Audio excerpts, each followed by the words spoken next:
Amazing Things presents Amazing Pets. I got my pet in April of 2014, and I mostly got her because I was moving into an apartment and I knew I couldn't have a dog because that's too much work, but a cat is less work than that. So, plus they're loving and they cuddle a lot, and so I needed something that was more independent but still needed me in a way. Well, I just wanted something a little different. I figured a hedgehog was really unique for around here, and I actually got it off of one of the swap shops here in town, and I had to go to Parkio to get it.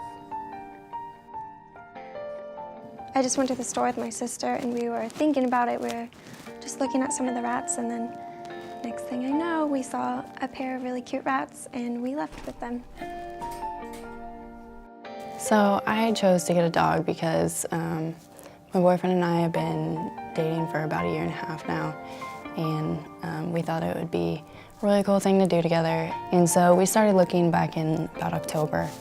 I think we stumbled across Oakley's breeder about November, and we went to visit over Thanksgiving break, and I walked up the stairs and he came over and he plopped down on my feet, and I was like, well, that's it, you're mine. And just the emotional support that I get from it, having a mental illness, is very significant. There is a lot of therapeutic benefits to owning a dog. So an emotional support animal is for an animal that you can have that basically helps people that might have a mental illness, such as depression or anxiety or different things like that. So those emotional support animals they make you have a sense of belonging, and they bring joy to your life, where sometimes school can be super stressful. But having that animal here, it brings that stress down. Having something to love and care and hold and just see every day kind of brings that normalization to your everyday life, which is really beneficial for people that do have depression or anxiety.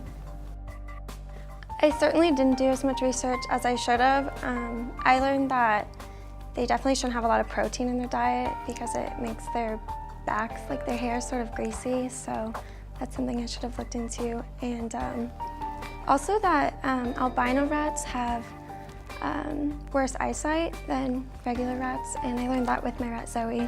She's an albino, and it causes fights between the two of them when I feed them, because Zoe sometimes thinks she's not getting food, and so I have to make sure to feed them at the exact same time. Did a little research of I knew when I adopted her, I was hoping to find one that was already declawed, because I had done research that declawing your cats prior or after you get them is really hard on their back. So I knew I wanted to get one that was already declawed, because that would make landlords more acceptable. They would be more willing to accept the cat. I've read up that they're usually pretty clean, but I've noticed that he isn't as clean as I was thinking that they said that hedgehogs would be. Whenever he eats, there's food everywhere afterwards. So my cage that I have has a little built-in cave, and I have the food and water set up on top of that. So he has to go up there, and he drags all of the bedding up there when he goes up. So I would just say that mine, I think, is messier than normal.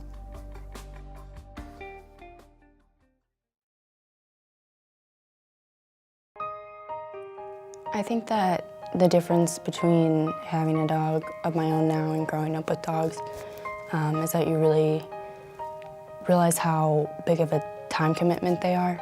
For example, I'm a college student and I'm 21, and sometimes I want to go out on a weekend, but you can only be gone for a certain amount of time before they need you to come back, especially puppies, because they can only hold their bladder for so long. So you kind of have to schedule around them to make sure that their needs are met. It's a lot of work, especially being in college. Some days I'm super busy and I'll leave at 8 or 9 a.m. and I won't get back till 9 p.m. or 10 p.m. So then I feel really bad, I'm not spending enough time with them. But I'm really fortunate to have roommates who love them as much as I do, because I'll get home sometimes and they're out of their cage playing, or like some random friends over, and a lot of people really react well to them, and so they'll just be out playing. And if I forget to water them someday, like one of my roommates will do that for me, so that's really nice. I would say for a hedgehog, it's not a whole lot of time, but you do have to take the time to fill up his bowl once a day, fill up the water bowl every couple of days, change the bedding every so often once they've used it up.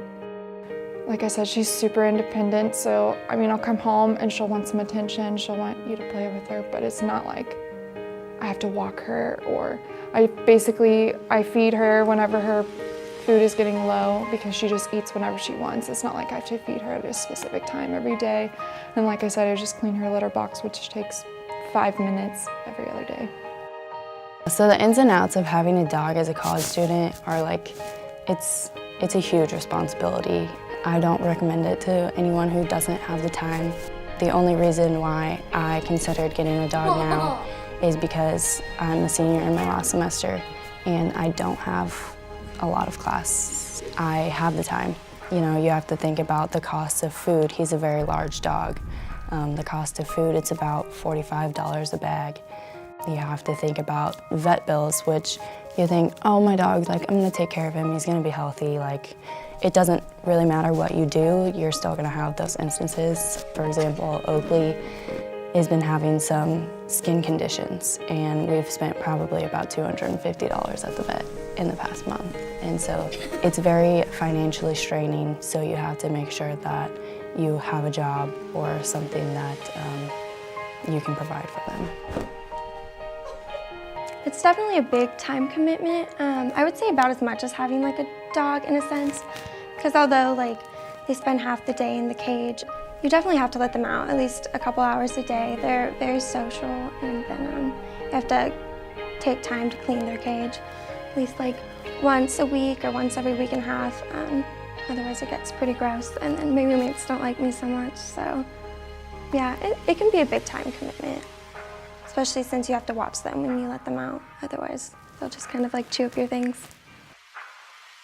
Oakley was in my room, we were messing around, and I had this donut pillow, and he was trying to smell it out, and he put his head through the center, and then he got his head stuck in it. And so he was walking around with a donut pillow on his head, and he couldn't figure out how to get it out, and he was just kind of like, there's something on my head, and I don't know how to get it off, and it's really funny. Honestly, Lily, I swear she's a dog trapped in a cat's body. Like, she is super playful, she's very cuddly. She likes to drink out of glasses. Like, she has water in her water bowl, but she doesn't like that. She'd rather drink out of the toilet. She would rather drink a glass of milk on the counter. She just does everything a dog would seem to do. One of my favorite things about Franny is just how social she is, how she likes to just be at people's feet and always at my feet, and she'll just like jump up my legs. And we kind of play tag together sometimes. I'll like run across the room and she'll like follow me, and then I'll run really quickly across the room again. She'll just be back at my feet, and super cute. They don't really like human contact, so if you want them to be adapted to that, get them really young, or as young as you can get them, so that they're more accepting of the contact. I think the person that I got him from said he was a year old, which I think that's a little too old. He didn't have very much contact from them, so he doesn't like it very much.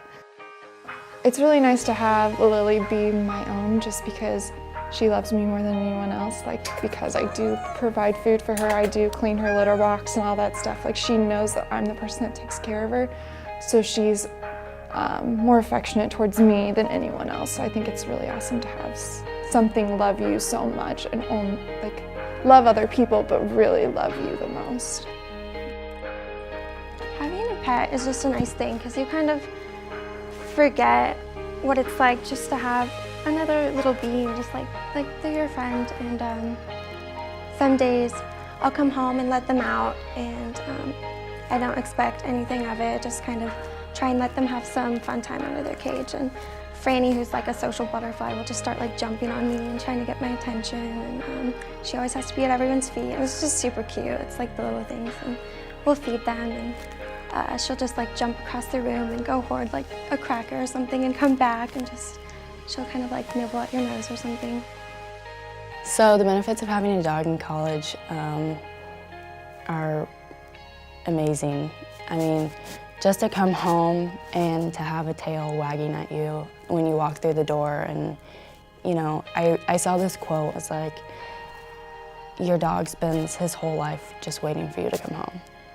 And like that hit me really hard, because they love you so much, and a lot of the times they are just waiting for you to come home. And so that time when you come home and they're so excited to see you, it'll make any bad day infinitely better.